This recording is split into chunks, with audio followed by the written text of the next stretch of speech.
بسم الله الرحمن الرحيم الحمد لله وحده والصلاة والسلام على من لا نبي بعده. Dear respected viewers, Assalamu alaikum wa rahmatullahi wa barakatuh. Welcome to another brand new episode of Ask Eman, broadcasted live from the studio of Eman channel on Sky 757. We're also live on our social media platform, Facebook page, as well as our YouTube channel, and also on our website, emanchannel.tv. As you know, it's a live interactive Q&A program where you can ask questions directly by calling into the studio on 0203 515 0757. Also, you can drop us a text on WhatsApp 074 2239 8833. You can also leave us an email as well as comment on social media platform. Joining me tonight is none other than Sheikh Shaqur Ahmed. Assalamu alaikum. Alaikum salam wa barakatuh. Jazakallah khair for joining and giving us your valuable time. Jazakallah khair. It's always a pleasure. And we try to reap rewards wherever we can. So may Allah use us for the guidance of people. Ameen, Ya Rabbil Alameen. Now, I would like to start this week by a question that has come to us last week. I just want to make sure that all our viewers have fair chance. And that's an important question, I believe. And that's why I thought I'll share it with you. And inshallah, you can give your appropriate response. So if I can start, and it's through WhatsApp, Sheikh. I would like to move to a Muslim country, but I don't think parents will allow me. I want to learn about shirk and all its types and all the types of shirk. And when I read books, I have too many questions because it makes no sense to me. And even when I watch explanation on YouTube, I have many questions and absolutely no sheikh will respond to all my questions. So I have to move to a Muslim country. Now, can I move without my parents' permission? Because ignorance about shirk, some scholars say you are still not excused and you will go to hell forever. So I would way rather learn shirk by moving to a Muslim country. Please answer my question. And the last bit, no one else does. Now, it's got so many layers to it. So I'd like you to start and inshallah, I'll ask you the follow-up questions. Okay. Before we start in the detail of the question. Yeah. Okay. Now, you can tell the person's very young. That's correct. And inexperienced about life and what happens in life. And also the angle the person's coming from. This is not a good angle to come from, which is the negative, the negative, the negative. Okay, so you see shirk. What about tawheed then? Okay, and then what I have is not good enough. And I need to move somewhere else. My parents, neglecting them, turning away. So there's so many things which the outlook is very pessimistic, very negative. And this is not how Allah wants us to be. And just to add there, also, according to the question of viewer, no one answers this question, no sheikh can answer. Now, as you rightly pointed out, it looks or appears to be a young viewer. Now, there's a lot of questions that comes into my mind, but I'll let you answer, and then inshallah, I'll clarify certain other questions that comes out from this. Now, it has to be commended. The person has to be commended. Indeed. Because he's young and he's very keen. You can see the enthusiasm. You can see the sincerity through that question. He wants to live a very pious life and he wants to learn the deen so he can act upon it and stay away from shirk. So that's good, yeah? And having that enthusiasm is more with the young than it is with anyone else. Correct. Okay? And let me just say to the questioner and everyone else who's young out there, that's correct. You guys, the youth, with your energy and your strength and your enthusiasm, you can actually change the world. Yeah, us old guys now, and no, mashallah, those who have grown, alhamdulillah, you're probably the only one who thinks so. Alhamdulillah. So now, we've had experience of what's happened, but we don't have that energy that we used to have. Now, if you look in the Quran, there's nowhere where Allah talks about in the Quran about the youth negatively. Okay, never. Fityatun amanu. Yeah, Allah talks about these fitya in Surah Al-Kahf that believed in Him and the way they struggled and the way they sacrificed for the sake of Allah. So this person as well, mashallah, this brother of ours, it could be a sister, I suppose. It's true. So they really are keen to implement the deen of Allah and live the deen of Allah. So may Allah give them tawfiq. Now, getting to the question itself. Now, I've lived in Muslim countries, I've lived in non-Muslim countries. And, the Sahaba did the same thing. The Prophet ﷺ passed away and they didn't all stay in Jaziratul Arab or the Arab Peninsula or let alone Mecca and Medina. They didn't. They went out in the world because they were taught by the greatest of teachers, Muhammad sallallahu alaihi wasallam, that go to where you can be the most beneficial. They could have stayed and lived a life of ease and luxury and with the pure Islamic environment in Medina. They could have done that. But they chose to go out and spread Islam. They were at the forefront in opening the frontiers to new lands and spreading the word of Allah and establishing the deen of Allah in all the different lands. So not many of them stayed in Mecca and Medina. So where are you going to be most beneficial? You know, if you go to a Muslim land, it's not your land. You're always a foreigner. Okay, and in all of the Muslim countries, except if your origins are Pakistan, Bangladesh, India, whatever it is, those types of countries where your parents are actually indigenous to those lands, you can go there, but still you're a foreigner because you didn't grow up there. You don't have the same culture. They can tell you're not from there. Yeah, so you're always treated like a foreigner anyway. Okay, you don't know how the system works like you do in the lands you grew up in. Yeah, just to be careful, in general. Yeah, in general. See, these are generalizations, and generalizations always have issues. Yeah, right. So the grass is not always greener in the Muslim lands. Okay, it's not. Okay, and we've seen how COVID has changed the world, and the changes over there are sometimes too difficult for us to deal with because we're not used to that life in the first place. Okay, now are you going to learn about, and the questioner said he wants to learn about shirk. Well, if you want to learn about shirk, there's no better place to learn about shirk than in the non-Muslim lands, because you've got more shirk going on in the non-Muslim lands than anywhere in the world. So understanding and implementing Tawheed, that's what Allah wants us to do. And part of that is to understand and reject that which opposes Tawheed, that which opposes Islam. Okay, now, you don't have to be in any particular land to understand the deen of Allah. And that is the case even before the invention of the internet and everything else. And it's just become even easier. You can access everything, no matter where you are right now. So saying that you have to travel somewhere to learn something is not the case anymore. Okay, it might have been, but it's not the case anymore. Now, the person said, I want to learn about shirk, so obviously they can stay away from it. Now, learning about shirk, there's an academic learning, but there is the true learning of living and practicing. Now, knowing what your deen is and knowing what opposes that is the requirement, okay? Because everything that is legislated by Allah is Tawheed.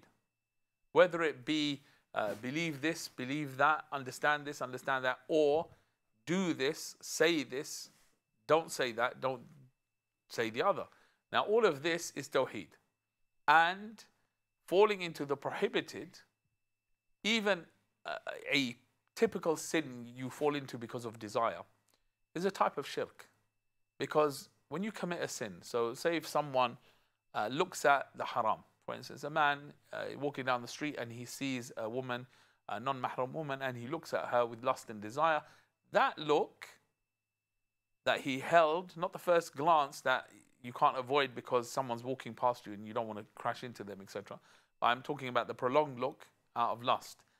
That, at that moment, that person has preferred their desire over Allah and declared their desire at that moment higher than the want of Allah and the wish of Allah. That in itself, as some of the scholars describe, is a type of shirk. Okay? A lower level of shirk, but it's a type of shirk. Then you have the higher levels of shirk, which is like showing off, which is called the minor shirk. Okay, showing off, doing a deed so that people can praise you and you become famous and all that kind of stuff, rather than doing it sincerely for Allah. This is also minor shirk. And the Prophet ﷺ feared that for the companions, and he feared that for the ummah. And then you have the major shirk, which is to oppose and contradict Allah and to make others equal to Allah, let alone make them superior to Allah. And unfortunately, people can fall into this unknowingly. How is that? By thinking, especially nowadays when you have all of the media promoting that these laws are the best in history that we've come out with, and this is the best way to live, especially in the West, this is the claim. The secular way of living and the secular ideology is the greatest thing since sliced bread, or before. Okay, to accept that ideology for us is contradictory to Islam. And that would be part of shirk. Because there is no greater law than the law of Allah. There is no greater wisdom than the wisdom of Allah. There is no knowledge superior to the knowledge of Allah. Allah is all-knowing. Okay, so this is a type of shirk, and you see it when you're living in the West. And unfortunately, you see it all over the world now. But this whole thing about, I have to go over there, and that's the only way I'm going to really understand shirk, and that's the only place that I'm going to learn, and that's the only place that I'm going to get the time from a scholar to answer my questions and go through things. That's not the case. How did scholars of the past learn? They took all of the knowledge from their locality first, before they went anywhere else. And the knowledge wasn't, because I've got questions I have to be asked, I have to ask and I have to be answered. No, that's not how it works. You start with the Quran, the book of Allah. It's recitation, it's memorization, and it's understanding. And the scholars of the past didn't let a student pass onto the next level until they had done that, let alone accumulate all of the knowledge that was present in their locality. And there's so much available to us in the West now. So it's not a necessity that you have to go there. Now, maybe a scholar is asked a question and he makes that judgment call that, you know what, answering this question is not beneficial for that person right now. So I'm not going to answer it. Okay, so that's the kind of general answer. Let's let you dissect the question and ask particular parts. Okay, thank you very much for that general answer. And mashallah, it's very informative. Now, couple of questions that I have. You said during the time of Sahaba that they also did hijrah, or they moved to a different country to spread the word of Allah subhanahu wa ta'ala. Now the question comes here is, people have an understanding that if I go to a Muslim country or a Muslim land, my Iman will be stronger. As if indirectly indicating, or some even are very direct, that if I live in such culture or in a Western society, my Iman won't be protected. Why is that? Okay. There's an element of truth to this and an element which is false. Okay, so the element of truth is that when you're living amongst sin and open defiance of Allah and arrogance against Allah or directed at Allah, then obviously you're going to be impacted by that society. And the West is full of this, yeah? So we live, when we walk out the street, we see sin. People are indulging in all kinds of things that Allah hates. Okay, that's their prerogative. They have the right to live their life as they wish, and we as full citizens have the right to live our life in the way we see fit. Okay? Unfortunately, people try to deny us of that right. But that whole thing here, now you have an opportunity here. You're living in a challenge. Now there's nothing that strengthens a person's Iman more than facing challenges for the sake of Allah and overcoming them. And it's no wonder the Prophet ﷺ and subhanAllah, this topic is very much linked to a topic that I was talking about in khutbah just last Friday. When the Prophet ﷺ talked about three things, if you have them, you will taste the sweetness of Iman. ثلاث من كن فيه وجد بهن حلاوة الإيمان. Right, the first thing the Prophet ﷺ mentions here is أن يكون الله ورسوله أحب إليه مما سواهما. That he loves Allah and His Messenger more than he loves anyone else. So then he hates that which opposes Allah and His Messenger more than anything else. And then the second thing, that he loves someone, he only loves them for the sake of Allah. So therefore, his love and his dislike and hatred is only for the sake of Allah, not for worldly things. And then the last thing, he hates to return to kufr just after Allah has saved him from it, just like he hates to be thrown into the hellfire. Okay? So there's something real. And the thing is, when you face challenges and it's difficult to live as a Muslim, and you strive to overcome those challenges, and you make sure you stick with your principles of Islam, that has a sweetness to it that cannot be matched. You can live in a Muslim land and it's easy to go and pray, and you've got masjid every corner, and They just live life. But still, you have all of those that you've mentioned that you find in this society, more or less you find nowadays in Muslim countries, in many Muslim countries. Get away from it. Yeah, now, I can't think of a place which doesn't have everything that we have. Correct. Okay? So even when I was in Saudi maybe 10, 15 years ago, it was there, it was underground. And now it's much more open. Yeah? The only places that are kind of preserved is Mecca and Medina, but still it's there. Yeah? So everything's available. Everything in our society in the West is there in those societies. So there's nowhere to run. Okay? This idea of running away from the challenge that is going to face you as a Muslim, that idea we need to get out of our heads. Thank you. We need to stand up to the challenges. Now, thank you for clarifying that. Now, another issue that I've identified from the viewer is I have looked for explanation on YouTube. Now, I'm sure I've heard a lot of your lectures, you've given khutbahs about the harms of social media. Of course, there are benefits, but at the same time, there are huge danger of social media. In general, your advice, and in particular, a younger generation depending solely on social media to get an answer that they're looking for, what would your advice be? Okay, now, Islamic knowledge is taken from people who are established in our Muslim communities and societies who are well known for their Islamic knowledge and their credentials. Okay, so that is the first thing. Now, YouTube is just a medium where videos are put up. So who are you listening to? Who are you trying to get your answers from? Are you trying to get answers from very young people who haven't got the experience in knowledge? They may have the book knowledge. They may.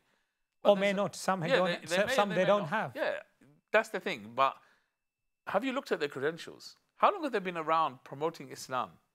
Because if you hook yourself onto one particular individual, when they fall, you're going to fall. And we've seen it so many times in life. And this deen of Allah is not centered around any personality.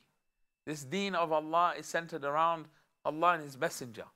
After them, everyone can make mistakes, everyone can fall. And as the scholars of the past, they all said, if you want to follow someone, imitate someone, then follow someone and imitate someone who is past.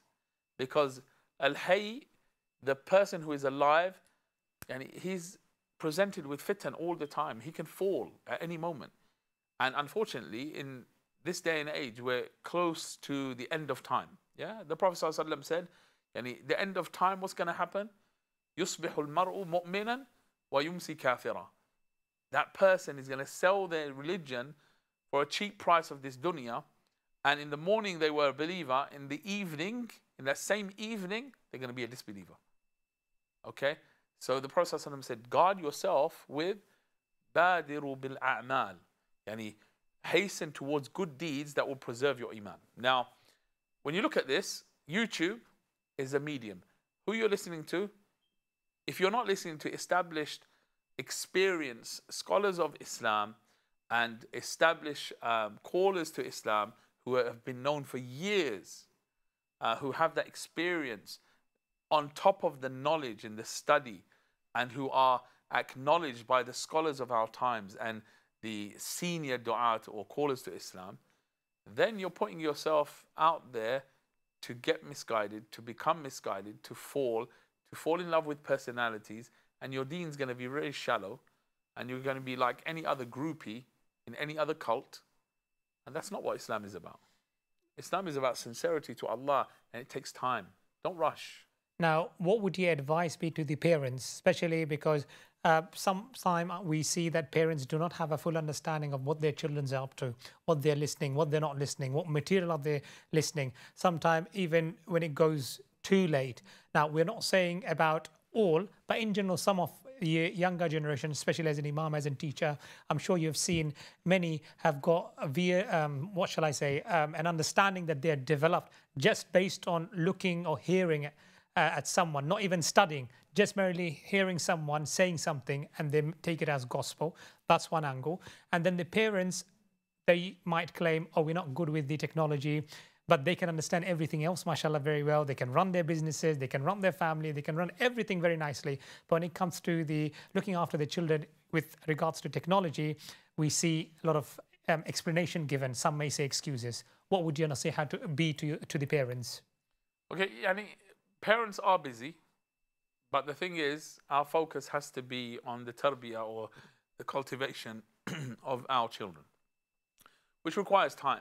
You have to know what they are doing, be involved in their lives, and sit down and have conversations. Okay, you can't monitor everything your child is doing. Correct. The best thing you can give them are the tools to make the right decisions, and that's all you can do. That's what you're trying to nurture in them from the beginning of their lives until adulthood, until you pass away. Yeah, and every parent is thinking, yani, I hope I pass away before my children. Now, I'd like to add there, most of the times, if not every time, we see there's a distance between a parent and a child. Why can't parents be friends with their children? Okay, a parent is not just a friend. Okay, and you find one parent is going to have a closer relationship than the other one, and there has to be some kind of, yani, one of the parents has to have that authority, and authority comes with a bit of distance. Okay, so it's not the wrong thing. It's a parenting style. And you'll find in every family, there's one who's more authoritative, one of the parents, and one is more friendly and close. And normally it's the mother who's closer because she's around them all the time, and the father is at work most of the time. So it's easier to have that authoritative role when you have that bit of distance. And it's more difficult to have that authoritative role if you're always with them and you're always working with them. So it's more difficult. So that's normal. Yeah, there's nothing wrong with that. Now, being close to them means spending time with them. And communication is key. What do we all do now? We pull out our phones, we pull out our tablets, we pull out our screens, whatever it is, and we don't talk anymore. Okay, so our children picked up on that when they were young. We gave them our phones to preoccupy them and just keep them quiet. We did that to them. Okay, now, if that's been done to them, then you're not going to change that overnight. But if you begin those lines of communication, always talking about what they're up to, what their fears are, what their dreams are, you open the lines of communication. And if they haven't been open for a long time, don't expect them to open up amazingly in one day. It's not going to happen. Thank you very much. And just to clarify, my dear viewers, when Sheikh has mentioned about father or parents being authoritative, it basically means to have discipline in place. Of course, we are not advocating that the children should be forced. We do not break the law of the land that we're in. It's just to discipline our children to make sure that they are not only the better citizen of this country, but also true ambassadors of Islam. Now, Sheikh, before we go to a break, I just want to have a couple of more questions. You mentioned in your conversation or discussion, description of shirk is showing off your deeds. Now, that was the minor shirk. Yeah. Minor shirk, that's correct. Now, today we have social media platforms. We see whenever even if we donate £1, the whole world knows that I've donated £1. We see the way the da'wah work. Not all. Some of the individuals are propagating, general viewers or general individuals, as if like they're doing with some may conclude that it's to get more likes and more followers. Now, we see these kind of element, whereas when we were growing up, we were told your right hand your left hand should not know what your right hand is giving, or you should do it in secrecy, or you should hide your good deeds so that it's between you and Allah subhanahu wa ta'ala. But also, we have heard that there are also other occasions that you have to encourage others to do good deeds. Now, in brief, in 1 minute, what would you say? Okay, the principle is good deeds should be hidden. That's a principle in Islam that has been there from the very beginning. If your good deeds in private, in secret, are not greater than your good deeds in public, then you're going to have problems on the day of judgment. Yeah. So may Allah protect us all. We're in a difficult situation sometimes, especially being on TV here. Yeah. And the brothers forced me to come today. Yeah. my disclaimer. But yeah, it's true. Don't count on these public deeds saving you Yawm al-Qiyamah. Count on those private deeds. Okay, this is something our mashayikh have been teaching us from day dot. Okay, and this is Islam. Your relationship with Allah, which is private. Now, yeah, Instagram and all of the social media has made this something that is almost irrelevant anymore. Correct. Now, and this is so dangerous. We're destroying ourselves. Why is it everything I do I have to put online? Yeah, people going around the Kaaba. That's correct. While doing tawaf. While doing tawaf. Ajib. You're doing an act of ibadah, or you just like doing it for the people to know? I'm sure you've seen there's live calls made while doing the act of tawaf. Well, you haven't even completed the tawaf, and it's very unfortunate.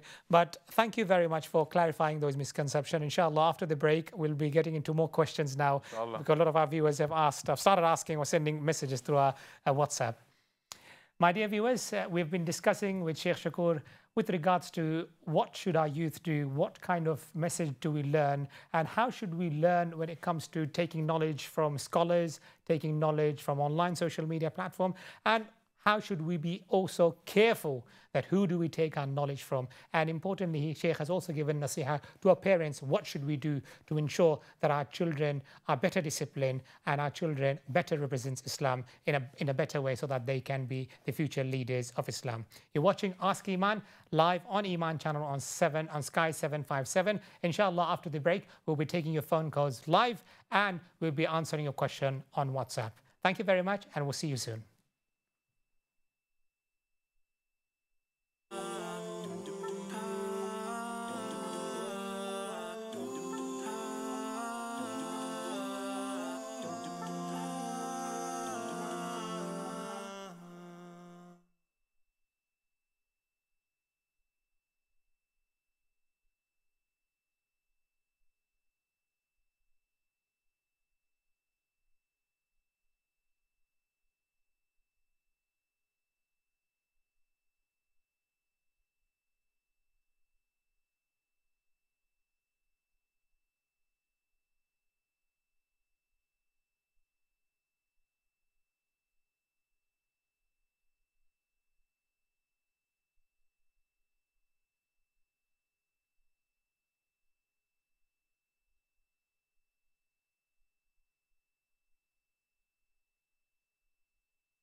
Welcome back to Ask Iman, live on Iman channel on Sky 757. We have been joined by a very well-known personality within the community, Sheikh Shaqur Rehman, and I'm your host, Qamar al-Islam. Please, if you would like to ask any question, then dial in 0203515077. You can drop us a text on WhatsApp, 07422398833. Also, you can leave us your comments or questions, suggestions or feedback on our social media platform, Facebook page, as well as our YouTube channel.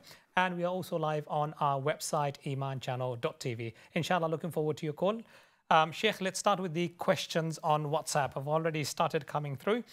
Assalamu alaikum. When a woman is on a monthly cycle, can she touch the Quran that has English translation? Example of the Quran is the interpretation of the Noble Quran. It has Arabic and English text.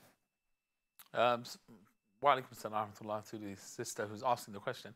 And this is a very common question that's been asked throughout the centuries, I suppose. Correct. And nowadays, most people, they normally have everything on their phones anyway. They don't even have the physical copies. Even in the masajids, I see now, mashallah, people reading from their phone rather than the mushaf. On their phones rather than the mushaf. And nowadays, because of COVID, everything's sealed off anyway. So you've got your own phone, which is handy. So now, touching the Quran, as we know, without wudu or in a state of major impurity, which is while you're on menses, etc., you're not allowed to touch the Quran.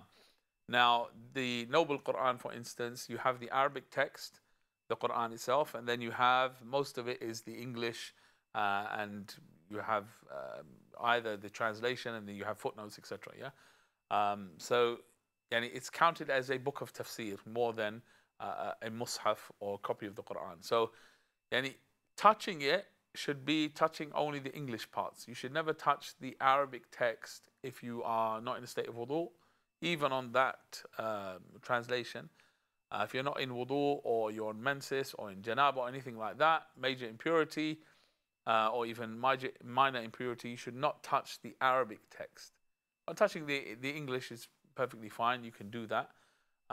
Or you can make it even easier if you have your electronic device. You can have that, what's that thing called? The pen stylus. or the electronic stylus, pen. And just touch it with that and you're done. Or many people use the mouse and the screens now. So fair enough. Nice and simple. Thank you very much. And one of the other common question, again, it's on Ask Iman, but I have to ask because it's similar to this. Nowadays, as you've mentioned, mushafs are there in the, on our phone. And then if someone uses the toilet, should they keep the phone outside or can they take it in? You just, when you hit the power button and the screen's gone, then it's no longer mushaf. And then it doesn't have the rulings of a mushaf.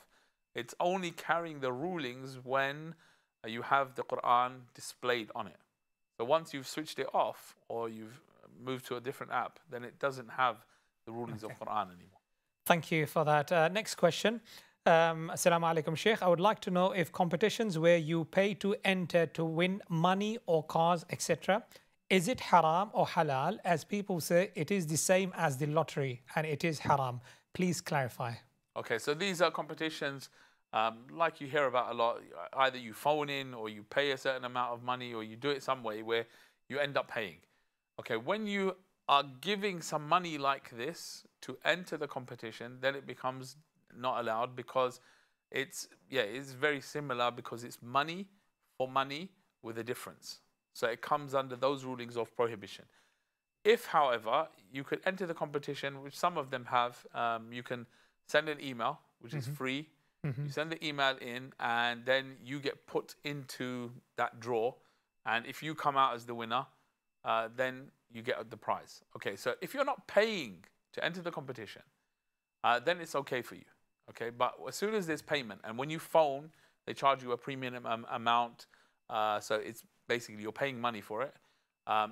Sometimes it says you pay money physically, then obviously that wouldn't be allowed.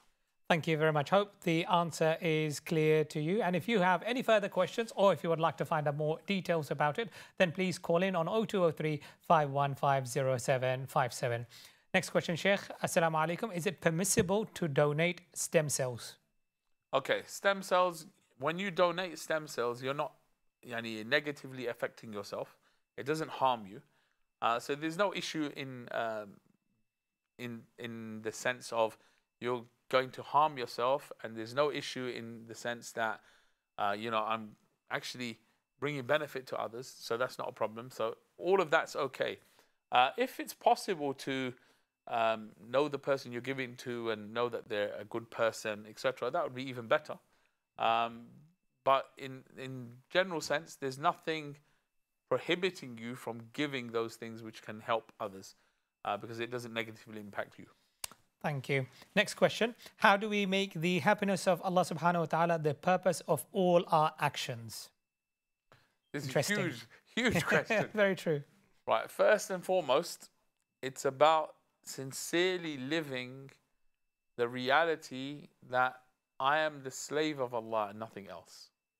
And to realize that is easy to say, but it's very difficult to live.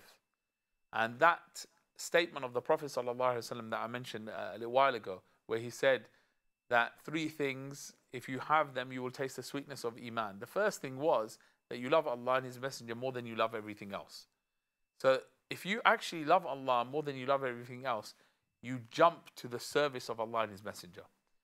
Now, how to get to that reality? It's to constantly remember Allah. Constantly have the remembrance of Allah on your tongue. To constantly beg Allah and beseech Him, and throw yourself at His door for every single need that you have, knowing that Allah is the only one who can fulfill it. And especially at the time where Allah loves it the most, like the last third of the night, the last part of the night, when everything is silent and most people are sleeping and you're there privately, not on Facebook or YouTube or Instagram, no, privately, you and Allah, sincerely. Now that will open the door to actually tasting that sweetness and living that reality of being the slave of Allah. Now, how do you increase it? By doing more and more for Allah. It can only increase, and you'll only reach that reality by expending every effort you have for the sake of Allah and His Messenger. And by facing up to all the challenges, all the Islamophobia and the anti-Islam and the attacks on Islam and the Muslims, yani stepping up and taking on those challenges in every good and just way, doing that will actually take you to the higher levels, because that was the mission of all the prophets. Thank you very much. Now, because you've mentioned about Islamophobia, and I would like to ask you a question there. The critics of Islam, whenever any atrocity is committed by an individual, and unfortunately if it happens by a so-called Muslim, we have different individuals expressing their views differently. Now, what impact does this have on our society, especially if someone is not intellectually active to word his sentences correctly, just to make sure that it's easily understandable by others? And secondly, we always blame others, then looking into the faults of sometime if we have done something wrong. Now, in general, what I would like to find out from you is, whenever a news is broken and the critics of Islam are blaming Islam as a whole, how should our response be, especially those who are in a position of power, or who are in position of, for an instance, good writer, good speaker, good orator? What is their responsibility? And also, if you can advise people who are not capable of expressing their words correctly in a right fashion, and maybe high chances are they could be misunderstood, what would you advise me? Okay, yani, these are very sensitive issues. When something happens and there's critics of Islam who are waiting, and they're always waiting. Yeah, anything happens and something bad is done by a Muslim, then it's not that person as an individual. Rather, the attack turns to Islam as a whole. Now, this is unacceptable, and we should never feel the necessity, or feel that it's necessary to have to apologize for an individual doing whatever he wants to do as an individual. So what if he's Muslim? So what? Okay, there are many Christians who do weird things and atrocities, and many people from any other religion, correct, for that matter, yeah? Or even people of no faith. Yeah, people of no faith. People are people, okay? Whether they're Muslim, Hindu, Buddhist, Jew, Christian, whatever, people are people. People do what they want to do. And mental health issues affect all people. Okay, if someone does something, they're acting as an individual. So they can end up doing whatever. Now, if it's a Muslim, it doesn't mean that I'm responsible for what he did. I'm not. That was his choice. He made his choice. He had his own way of thinking. Okay, Islam has certain guidelines and rules. And all of the guidelines and rules of Islam are pure justice. There is always care for humanity. In fact, there is no one who regards the sanctity of life at a higher level than Islam or a Muslim who understands Islam. Now, when you see that, and then you see the attacks on Islam, you know this is people who are taking the opportunity to criticize and antagonize Muslims. So we need to understand that reality. And this is what we're facing, because now the biggest bogeyman in the world is the Muslim. Okay, it used to be the black person many years ago. That's gone in. That's unacceptable now. We are the only remaining boogeyman that has to be attacked and vilified and taken down. And if I could add there, if any other individual from other faith or no faith does anything, his whole community is not blamed, his whole ethnicity is not blamed, or even if he follows or she follows a religion or even not a religion, that's not blamed. But when it comes to Muslim, unfortunately, we see the whole community is blamed or the whole religion is blamed. Now, yes, we have our challenges, and unfortunately, it's not only restricted to the Western society. Unfortunately, in many Muslim countries, we see things are happening.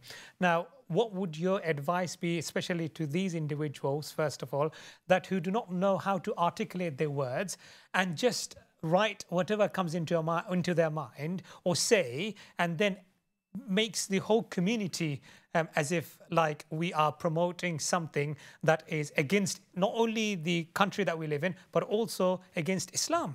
Yeah, this is completely unacceptable. There is no reason why we as Muslims need to apologize for our faith. Never. Our faith is what defines us as the greatest human beings who will tread this earth. That's what Islam is. It turns the human being into something so grand that they value every decent and good thing in the world. Okay, that's what Islam does to a person. Now, if a person wants to apologize for their faith, that means really they don't have conviction in their faith. That's not a Muslim. Okay, that's not a Muslim who's proud of their faith. Now, when we are attacked like this, we need to not go into a defensive mode like that, but rather we need to show the beauty of Islam. Not everyone can do that. So each person does it in their sphere of influence, to their capacity, to their ability. When we start stepping into realms that we're not qualified to step into, or we've not had the experience, then obviously we're going to fall. So dealing with the media is very difficult, even for the best of orators. So you find those people who come on the media and who are regular in coming on the media, they've gained that experience to some degree, and they probably had training as well. So speaking publicly on the media requires training, like everything else in life. So get the training if you're going to have to do that. And not everyone has to. Now, the problem is that now with social media, everyone writes about everything, everyone says Correct. everything. And unfortunately, these things have been picked up and magnified. Yeah, and whenever there's holes to be picked, those critics are waiting for those opportunities. So they'll use it. So we as a community need to take it upon ourselves to say, you know what? We are proud of our faith. Our faith only has pure justice. Everything good is in our faith. And there's no need for us to apologize for our faith if someone goes and does whatever they want to do. It's nothing to do with us. So we should have that kind of approach, and that will fix a lot of the problems that we have. Jazakallah khair for that. Next question, I believe it's a follow-up from the sister. Is ghusl obligatory after the monthly cycle? A very common question, but still. Yep. Once our sisters, they know that after they finish their menses, then they have to have a full ghusl, and within that there is wudu in that, and cleaning the private parts, and all the technical rulings that you know about. But in brief, you would clean that area, you would perfume that area, you would wash your whole entire body, okay, and preceded by wudu.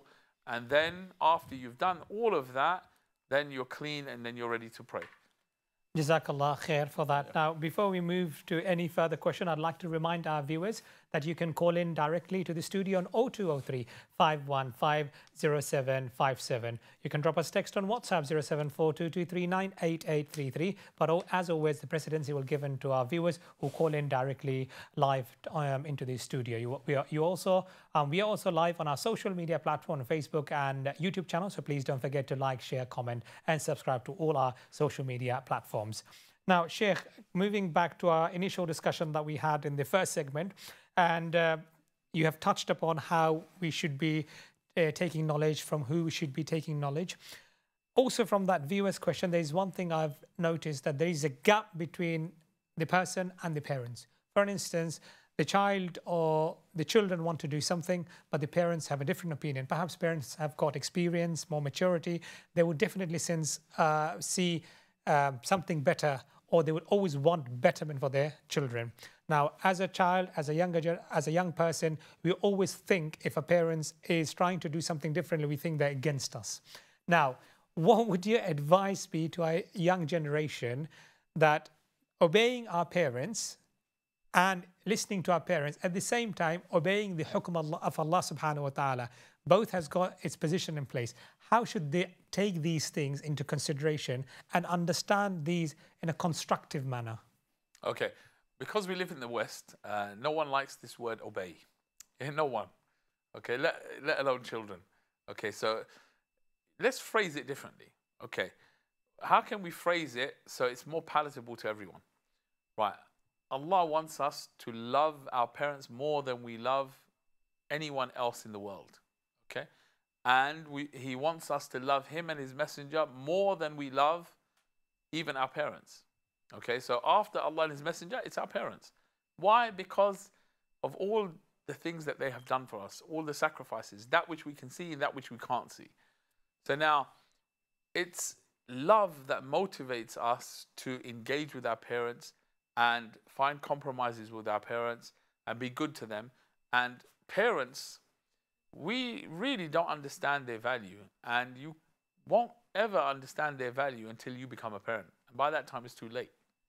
Okay, the Prophet ﷺ told us that Ridha Allah, that the pleasure of Allah is in Ridha al-Walid, yani the pleasure of your parents. So that is so key to your life, because you could have everything in the world, but if you don't have the pleasure of your parents, you've wasted your life. Okay, and your parents are yani the ones who are below Allah and His Messenger. That's it. There's no one else who has that rank. And that is the rank that's going to count for you on the Day of Judgment. May Allah forgive us our shortcomings concerning our parents, and allow us to serve our parents, especially as they get old. Now, there is also the parents and the children currently in that gap that you mentioned. Right? How do we bridge the gap? The gap is only there because we don't interact enough like we had to in the past. In the past, how did you spend your time? It was interacting with each other. We didn't have mobile phones. We didn't have tablets and gadgets and things like that. So we had to talk, because you're at home, you're with these people, your children, your parents, your grandparents, siblings. And how did you entertain yourself? You visited this relative, that relative, the others, the neighbors. It was all about interacting with people. Now we've lost social interaction, and now it's even worse because of COVID. Yeah. Social distancing. Okay, so you don't see people anymore. You don't talk to people. You can't go visit in their houses, etc. Right. So what did we do? We replaced it with Zoom, and that's all we can do now. And the phone calls, and that's it. Video calls. Video calls. That's it. So, right. But still, we don't do it. Yeah. Still, those people who are actually in our lives, we don't call them, and we call these people that are our fan club, who really don't care about us on social media, and those are the ones we're trying to interact with. They don't actually care about you at all. The public, they'll be with you one day, and they're against you for the rest of the year. That's how it works, because you don't actually matter to them. Who do you matter to? The people who are really in your life, your family, your siblings, your extended family, your neighbors, your community. Those are the people who actually matter in life. Now, when we take that seriously, we'll speak to them, we'll spend time with them. And spending time with people breeds love, breeds closeness. And when that's there, you don't have that divide. And people know what's going on in your life and they're there for you. Okay? And that's the problem. Not spending time and interacting with people has caused this divide. Thank you very much for that. Now, another issue that we see is a lot of time, I'm sure as an imam, you see a lot of questions people ask, in particular younger generation, but a lot of people ask so many questions, whether it be tawheed, whether it be shirk, whether it be other acts of ibadat. But then you don't see that being implemented into practice. Then why ask in the first? Okay. Sometimes people ask because it's nice to know things. Okay, but knowing things is not going to save us on the Day of Judgment. It's our whole perspective on what is the deen of Allah about? What is life about? Right? So even just today there was a discussion on, we're all falling into this same trap like everyone else. Our life has become, I want to earn so much money that I can retire as soon as I can and Correct. Enjoy life. What does it mean to enjoy life? Go on holiday all the time, do nothing, and be able to spend and buy any luxury that I want. That's not the view of a Muslim. The Muslim is the one who's concerned about having the highest rank and closest relationship with Allah, which requires constant work and effort. There's no time where you just sit down and do nothing. That's not Islam. Okay? What did Allah describe the believers as? In the surah that we all know. وَالْعَصْرِ إِنَّ الْإِنسَانَ لَفِي خُسْرٍ إِلَّا الَّذِينَ آمَنُوا وَعَمِلُوا الصَّالِحَاتِ وَتَوَاصَوْا بِالْحَقِّ وَتَوَاصَوْا بِالصَّبْرِ. There's no relaxing there. Belief, righteous deeds, constant, enjoining the truth on everybody, bringing people to it, and persevering patiently upon everything that comes your way. There's no relaxation there at all. And you find, look throughout history, find any person, Muslim or non-Muslim, it doesn't matter. This is fact of life, okay? One of the mashayikh, he had a really good talk on it, one of the American ones, Omar Suleiman. I remember listening to a talk by him, and he was talking about this issue. You find the happiest people are those who had the fullest life. They achieved so many different things. They were so beneficial. And that's from the hadith of the Prophet ﷺ. The best of people are those who are most beneficial to people. What did they do? They worked and grafted and kept working, and the happiness was a byproduct of their full life, all that hard work. And subhanallah, if you imagine the Prophet ﷺ on his deathbed, sallallahu alaihi wasallam, and just before he passes away, he moves that curtain for the last time, and he sees the Sahaba, and he sees them being led in prayer by Abu Bakr radiallahu ta'ala anhu, and his face is beaming. And this is an illness that no other man can handle. Okay? And at that sight, his face is beaming with joy, such that he's going to distract the Sahaba from their prayer. Why was he beaming and so happy after he'd suffered to an extent that none of us can imagine, none of us can go through? It was because he's achieved something, and he knows that the world will be established upon Tawheed. Jazakallah khair. So in other words, learning, having knowledge, but it has to go in hand with action. Yeah, without action, it's fruitless. Jazakallah khair. Now we are coming to the close of the program. If you can answer the final couple of questions I've got. The next question, are you sinful for forgetting a part of the Quran after you have memorized, or parts of the Quran? It's something that you should always try to revise as much as you can, but if you're doing your best and doing everything you can, and then you forget, then Allah's not going to take you to account for that. Jazakallah khair. And then we don't have time to explain it in full, but the viewers have asked, how do you perform istikhara? Okay, that one, because we're running out of time, look it up. It's 2 rak'ah, and then there's the Dua of Istikhara, which is either said at the end before you do salam, or it's said after you finish and give salam. Okay, so there's different ways to do it. Okay, and where, if they want to find out or learn about the dua? Just Google it. You'll find Istikhara, Fortress of a Muslim. They explain it. There's a book on the 3 abandoned prayers. translated in English. One of the prayers they talk about is Salatul Istikhara, and it's in detail in that book. Jazakallah khair for that. That's all what we have time for tonight. I would like to thank you for your time, and inshallah looking forward to future shows. Jazakallah khair. May Allah bless you all, you especially, and the brothers behind the scenes as well. Barakallah feek. My dear viewers, so with this we have come to the conclusion of our tonight's episode. I'd like to remind you, tomorrow, Wednesday, it's Ask Eman Urdu. So if anyone would like to ask questions in Urdu, then it's tomorrow your show. Then feel free to call in between 8 to 9, and inshallah our guest will answer all your questions in Urdu language. And I'll be back again with you all, inshallah, on Friday. And until then, please do look after yourself. And if you have any questions in the meantime, you have always the contact details that are displayed on your screen.